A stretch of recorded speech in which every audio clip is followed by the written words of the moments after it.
Bismillahirrahmanirrahim. Assalamualaikum warahmatullahi wabarakatuh. Innal hamdalillahi nahmaduhu wa nasta'inuhu wa nastaghfiruh wa nu'minu bihi wa natawakkalu alaih. Wa na'udzu billahi min syururi anfusina min sayyiati a'malina. May yahdihillahu fala mudhillalah wa may yudlilhu fala hadiyalah. Wa asyhadu an la ilaha illallah wahdahu la syarikalah. Wa asyhadu anna Muhammadan 'abduhu wa rasuluhu la nabiyya ba'dah. Wa nusalli wa nusallimu ala sayyidina wa nabiyyina Muhammadin sallallahu alaihi wasallam wa ala alihi wa ashabihi wa ummatihi wa baraka wa sallama tasliman katsiran amma ba'd. Alhamdulillah hadirin para pecinta sinyal Islam Indonesia yang dimuliakan oleh Allah Subhanahu wa taala. Alhamdulillah kembali ke kajian mustalah hadis dengan kitab Nazam Baiquniyah. Alhamdulillah hari ini kita masuk ke macam hadis yang ke-26. Macam hadis yang ke-26. Di sini An-Nazim berkata wal mudrajatu fil hadits ma atat min ba'di alfadhir ruwati tasalat. Baik. Jadi yang dinamakan hadis mudraj adalah ma'atat min ba'dil alfadhi arwati tasalat. Jadi ada sebagian lafaz dari rawi yang tersambung kepada hadis Nabi SAW. Matan itu berkaitan dengan hadis Nabi SAW. Ternyata ada satu lafaz yang datangnya dari rawi hadis tersebut, entah itu dari sahabat rawi, entah itu dari tabi'in, entah itu dari tabi'ut tabi'in, atau siapapun, ya, atau siapapun, tersambung lafaz tersebut dengan hadis Nabi Shallallahu Alaihi Wasallam, maka dinamakan hadis tersebut adalah hadis mudraj. Nah, mudraj ini kalau secara bahasa, ya, itu artinya idkhal, memasukkan, ya, artinya memasukkan. Misal adrajtu al-mayyita fil qabri. Saya memudrajkan mayit atau jenazah ke dalam kubur. Artinya adalah saya adkhaltu al-mayyita fil qabri. Artinya saya memasukkan mayit atau jenazah tersebut ke dalam kubur, gitu. Nah, secara istilah hadis mudraj adalah al-hadits al-mudraj maka nasfi ziyadatun laisat minhu. Hadis mudraj adalah hadis yang mana di dalam sanadnya, di dalam hadisnya itu ada tambahan yang bukan bagian daripada hadis tersebut. Dalam hadisnya ada tambahan yang bukan bagian daripada hadis tersebut. Taib. Wa huwa yanqasimu ila mudraji isnadin wa matnin. Nah, hadis mudraj ini dibagi dua. Satu mudraj dalam matan, yang dua mudraj dalam sanad. Taib. Baik, sekarang kita masuk ke mudraj dalam sanad. Mudraj dalam sanad dibagi menjadi tiga. Mudraj dalam sanad dibagi menjadi tiga. Al-qismul awal, bagian yang pertama. An yarwiya jama'atun al-haditha bi asanida mukhtalifat. Jamaah rawi meriwayatkan hadis dengan sanad yang berbeda-beda. Dengan sanad yang berbeda-beda. Fayarwihi anhum rawin yajma'uhum ala isnadin wahidin min tilkal asanid. Kemudian ada seorang rawi. Nih, jadi ada hadis memiliki jalan yang berbeda-beda. Satu hadis memiliki jalan yang berbeda-beda. 1, 2, 3, 4 misal. Kemudian datang seorang rawi, mengumpulkan semua sanad tersebut, menjadi satu sanad, menjadi satu sanad dari sanad-sanad yang ada, dan tidak menjelaskan perbedaannya. Sanad ke-1, ke-2, ke-3, ke-4, ke-5, ini ada perbedaan. Sanad 1, 2, 3, 4 itu sama. Sanad yang ke-5 ada perbedaan dikit saja, tapi digabungkan 5 sanad tersebut menjadi satu sanad dengan tanpa menjelaskan bentuk perbedaan dari sanad tadi yang ke-5. Nah, maka namanya mudraju al-isnad. Contoh ya, kita masuk ke contoh. Misaluhu marwahu Tirmidzi. Imam Tirmidzi meriwayatkan min hadits Ibnu Mas'udin, dari hadis Ibnu Mas'ud radhiyallahu taala anhu. Beliau berkata, "Qultu ya Rasulullah, ayyu dzanbi a'dzam?" Sahabat ya Rasulullah, dosa apa yang paling besar? Maka Nabi SAW bersabda, "Anta ja'ala lillahi niddan wa huwa khalaqaka." Engkau menjadikan sekutu bagi Allah Subhanahu wa taala, sementara Allah telah menciptakan kamu. Allah yang menciptakan kamu, tapi engkau menjadikan sekutu bagi Allah Subhanahu wa taala, yang sama dengan Allah Subhanahu wa taala. Qultu tsumma ayyu? Saya bertanya lagi, kemudian apa lagi? Qala, Nabi bersabda, "Antaqtula wala daka makhafata an yat'ama ma'aka." Engkau bunuh anak kamu karena engkau takut dia ikut makan bersama kamu. Engkau bunuh anak kamu kenapa? Karena engkau takut dia ikut makan bersama kamu. Daripada punya anak banyak, rezeki saya jadi kurang, mendingan saya bunuh anak saya, gitu kan? Itu dosa besar, gitu. Qultu tsumma ayyu? Kemudian saya bertanya lagi, kemudian apa lagi ya Rasulullah dosa yang besar? Maka dikatakan antuzaniya halilata jarika. Engkau berzinah dengan istri tetangga kamu. Nah, jadi 3 macam dosa besar tadi yang diriwayatkan oleh Ibnu Mas'ud. Hadis tersebut diriwayatkan Fainal A'mash wa Mansur Ibnu Mu'tamir rawaya hadzal hadis an Syaqiq. Ini ada 2 rawi yang meriwayatkan hadis ini dari Syaqiq, ya. Ada 2 rawi. Siapa itu? A'mash dan Mansur bin Mu'tamir. A'mash dan Mansur. 2 rawi ini meriwayatkan dari Syaqiq. Kemudian dari Syaqiq, dari Amr bin Syurahbil, dari Ibnu Mas'ud. Ulangi lagi ya.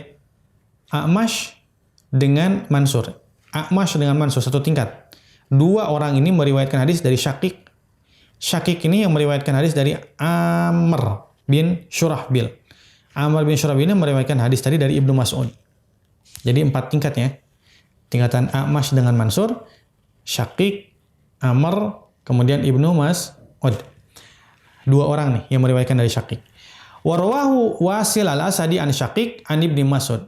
Ada satu jalan lagi yang di sini, di tingkatan A'mash, yaitu Wasil meriwayatkan hadis dari Syaqiq, tapi langsung ke Ibnu Mas'ud. Jadi Amrnya dihilangkan. Jadi ada berapa orang sekarang yang meriwayatkan hadis ini?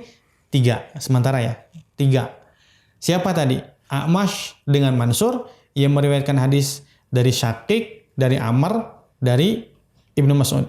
Satu lagi meriwayatkan yaitu Wasil dari orang yang sama yaitu Syaqiq.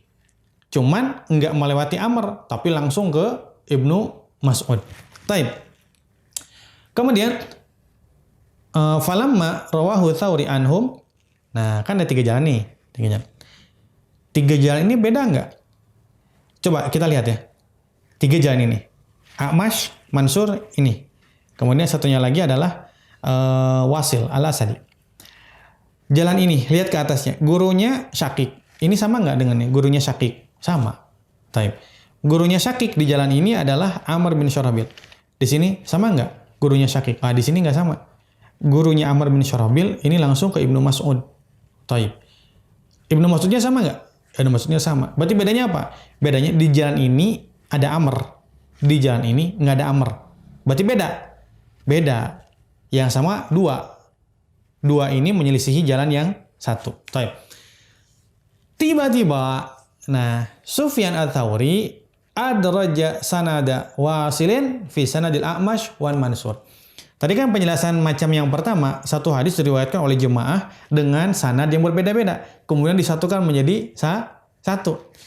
Nah, Imam Sufyan Ats-Tsauri meriwayatkan hadis ini dengan jalan mereka bertiga disatukan. Jadi begini, Imam Sufyan Ats-Tsauri mengatakan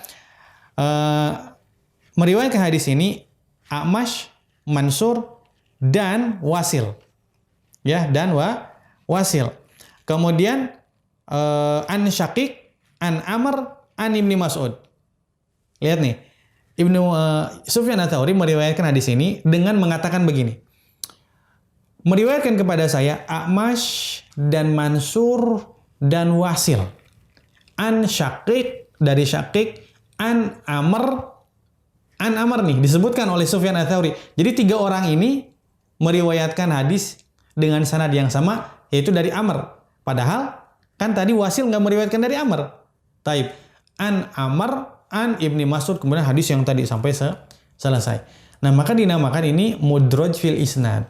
Kenapa? Karena hadis tersebut memiliki 2 sanad sebetulnya, 2 jalan.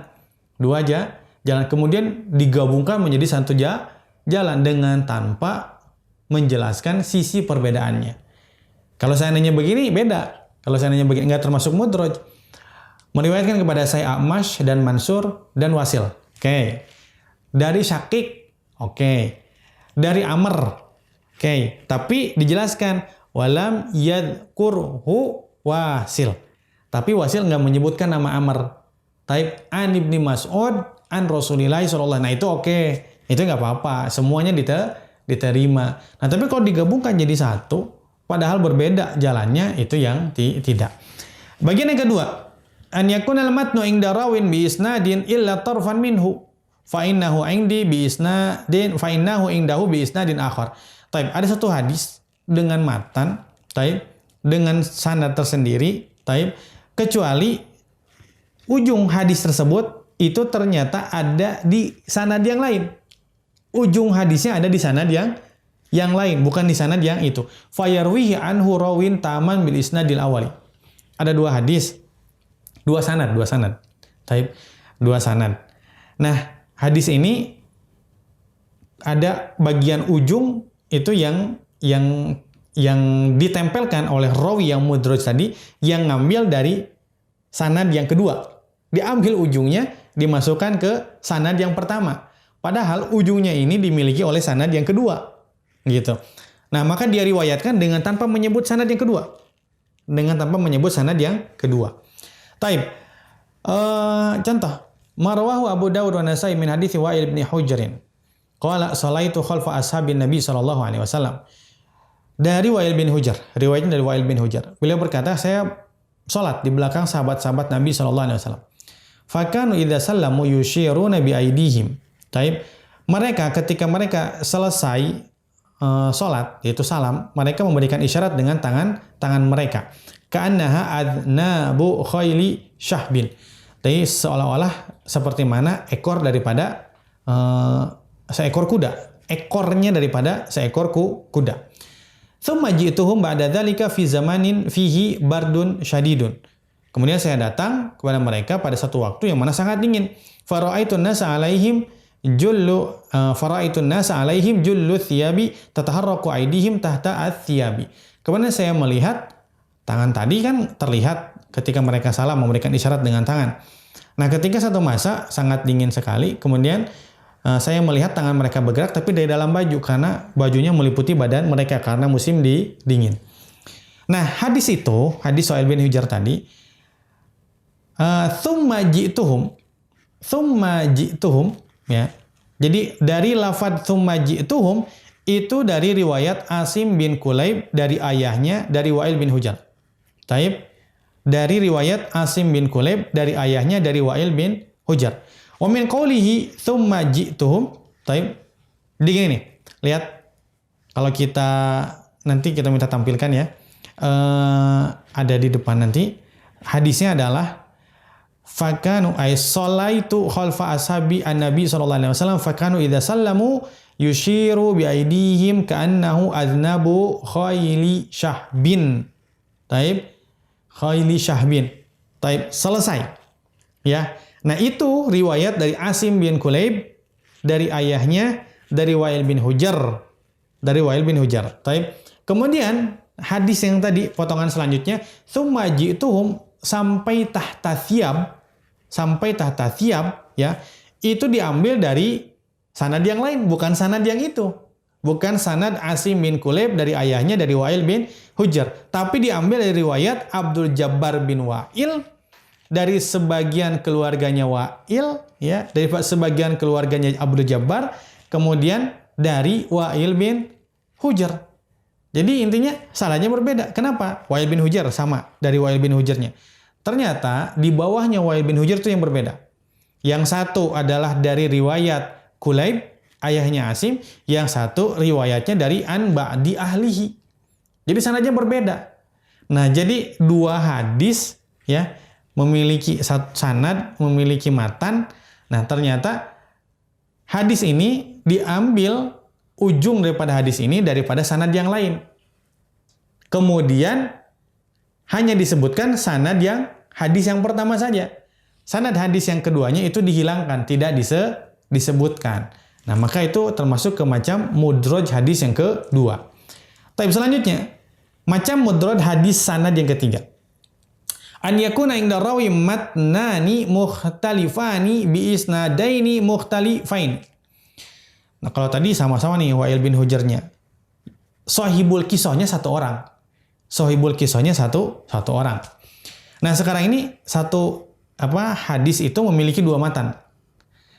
Jadi ada satu rawi, taib an yakuna inda rawi, satu rawi memiliki dua matan hadis dengan dua sanad yang berbeda. Satu rawi dengan memiliki dua matan hadis dengan dua sanad yang berbeda. Taib fayarwihi marrawin anhu muqtasiran atau muqtasaran ala ahadil isnadaini. Nah, rawi tersebut itu meriwayatkan dua matan hadis dengan sanad yang berbeda tadi, diriwayatkan dengan muqtasaran, dengan cara menyingkat dari salah satu sanad saja, dengan salah satu sanad saja. Contoh, hadis Sa'ad bin Abi Maryam dari Malik, dari Zuhri, dari Anas bin Malik dari Nabi SAW. Beliau bersabda, la tabaghadu wa la tahasadu wa la tanafasu. La tabaghadu wa la tahasadu wa la tanafasu. Nah, perkataan wa la tanafasu ini aslinya adalah min haditsin akhar li Malik. Dari hadis yang lain, dari riwayat Malik juga. Ini Malik dari Imam Zuhri, dari Anas bin Malik. Imam Malik, Imam Zuhri, Anas bin Malik meriwayatkan la tabaghadu wa la tahasadu wa la tanafasu. Nah, sebetulnya la tanafasu itu betul riwayat Imam Malik, tapi dari jalan yang lain. Bukan dari jalan Az-Zuhri, tapi dari jalan Abu Zinad, dari A'raj, dari Abu Hurairah, bukan dari Anas bin Malik. Jadi hadis tersebut jadinya digabungkan. Dua matan hadis yang berbeda dengan sanad yang berbeda digabungkan menjadi satu hadis dengan sanad yang satu. Sanadnya cuma satu. Baik, selanjutnya kita masuk ke mudraj dalam matan. Tadi dalam sanad, sekarang mudraj dalam matan. Ini lebih mudah sebetulnya. Mudraj dalam matan ini terbagi menjadi tiga. Di awal, di tengah, di akhir. Di awal matan, di tengah matan, di akhir matan. Apa itu mudraj dalam matan? Perkataan atau lafadz dari rawi yang bukan bagian dari hadis Nabi SAW tersambung dengan hadis Nabi dengan tanpa adanya pemisah. Contoh, di awal hadis ada hadis dari Abu Hurairah mengatakan wailun lil aqabi minan nar. Afwan, asbigul wudu wa wailun lil aqabi minan nar. Hadisnya itu. Asbigul wudu, sempurnakan wudu. Celakalah bagi tumit yang tidak terkena oleh air, yaitu nanti diancam dengan neraka. Taib, celakalah bagi tumit yang tidak terkena air ketika wudu. Maka sempurnakanlah wudu. Nah, asbigul wudu ini bukan hadis Nabi. Bukan perkataan Nabi. Tapi itu perkataan Abu Hurairah. Kata Abu Hurairah, Pak, sempurnakan wudu ya. Kenapa? Karena Nabi bersabda, celakalah bagi tumit yang tidak terkena oleh air. Nah, rawi yang mendengarnya menghilangkan perkataan qala Abu Hurairahnya, sehingga menggabungkan antara perkataan Abu Hurairah dengan hadis Nabi, sehingga orang menyangka perkataan Abu Hurairah tersebut adalah hadis Nabi, padahal bukan. Itu di awal. Taib. Kemudian ada yang di tengah. Contoh apa? Man massa dzakarahu au untayaihi au rafghahu falyatawaddo. Nah, di tengah, barang siapa yang menyentuh kemaluannya, taib, atau di buah pelirnya, ya, atau selangkangannya, maka hendaklah dia wudu. Perkataan nabinya yang benarnya adalah man massa dzakarahu falyatawaddo. Barang siapa menyentuh kemaluannya, hendaklah dia berwudu. Nah, diselipkan di tengah-tengah perkataan rawi atau selangkangannya disentuh, maka hendaklah dia wudu. Sekarang misal yang terakhir adalah contoh mudraj di akhir matannya. Taib di akhir matannya. Kemudian contohnya di sini ada hadis tentang wa idza qulta hadza faqad qadaita salataka in syi'ta an taqum faqum wa in syi'ta an taqud faqud. Setelah Nabi mengajarkan at-tahiyat, ya, Nabi mengajarkan at-tahiyat kepada sahabat, kemudian dalam hadis tersebut wa idza qulta hadza, kalau engkau mengucapkan tasyahud ini, maka engkau telah menunaikan salat Anda. Kalau engkau berkehendak mau duduk, mau berdiri, silakan untuk berdiri meninggalkan masjid. Kalau engkau atau kamu ingin tetap duduk di majelis kamu, maka tetap duduk. Nah, maka dikatakan perkataan wa faida qulta hadza, faida qulta hadza sampai akhirnya itu adalah perkataan Ibnu Mas'ud, bukan perkataan atau bukan sabda Nabi Shallallahu alaihi wasallam. Di awal sudah dijelaskan, faqala Ibnu Mas'ud berkata, kalau kamu membaca ini, kamu sudah menyelesaikan sholat Anda. Kalau ingin tetap duduk silakan, ingin berdiri silakan, gitu. Rawi yang mendengar di bawahnya menganggap itu adalah perkataan Nabi Shallallahu alaihi wasallam, sehingga digabungkan dengan hadis Nabi Shallallahu alaihi wasallam, sehingga orang-orang setelahnya menganggap perkataan tadi yang merupakan perkataan Ibnu Mas'ud itu adalah hadis Nabi Shallallahu alaihi wasallam. Terakhir, bagaimana kita mengetahui mudraj? Yang pertama adalah adanya riwayat dari jalan yang lain dengan adanya penyebutan atau pemisah perkataan Nabi dan rawi tadi. Ada jalan yang lain. Atau at-tansis alal idraj minar rawi al-mudrij. Ada komentar dari pakar hadis yang mengatakan bahwasanya adalah mudraj. Kalau komentar berarti nggak bisa diketahui oleh setiap orang. Kalau mencari jalan yang lain yang ada pemisahnya itu masih mudah. Tapi kalau enggak, berarti dengan adanya komentar. Yang ketiga, bisa kita ketahui itu adalah mudraj dengan apa? Dengan kemustahilan perkataan itu akan muncul dari Nabi SAW. Mustahil Nabi akan berkata seperti ini. Mustahil Nabi akan berkata seperti ini. Contoh misalkan, lil abdil mamluk as-solih ajrani. Hamba sahaya yang soleh itu punya dua pahala. Hamba yang soleh punya dua pahala. Hamba sahaya yang soleh punya dua pahala. Maka ada hadis mengatakan walladzi nafsi biyadihi laulal jihad fisabilillah wal hajj wal bir bi ummi la ahbabtu an amuta wa ana mamluk. Kalau bukan karena jihad, haji dan berbakti kepada ibu saya, maka saya berharap mati dalam keadaan saya menjadi hamba sahaya. Mustahil. Bagaimana? Bagaimana Nabi berbakti kepada ibunya? Ibunya Nabi SAW sudah meninggal dunia ketika Nabi masih kecil gitu. Itu mustahil. Maka itu bisa dikatakan mudraj. Kenapa? Karena mustahil itu datang dari Nabi SAW. Berarti dari siapa? Dari rawinya. Siapa sahabatnya? Abu Hurairah.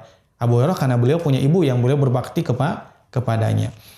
Nah, maka bagaimana hukum hadis mudraj?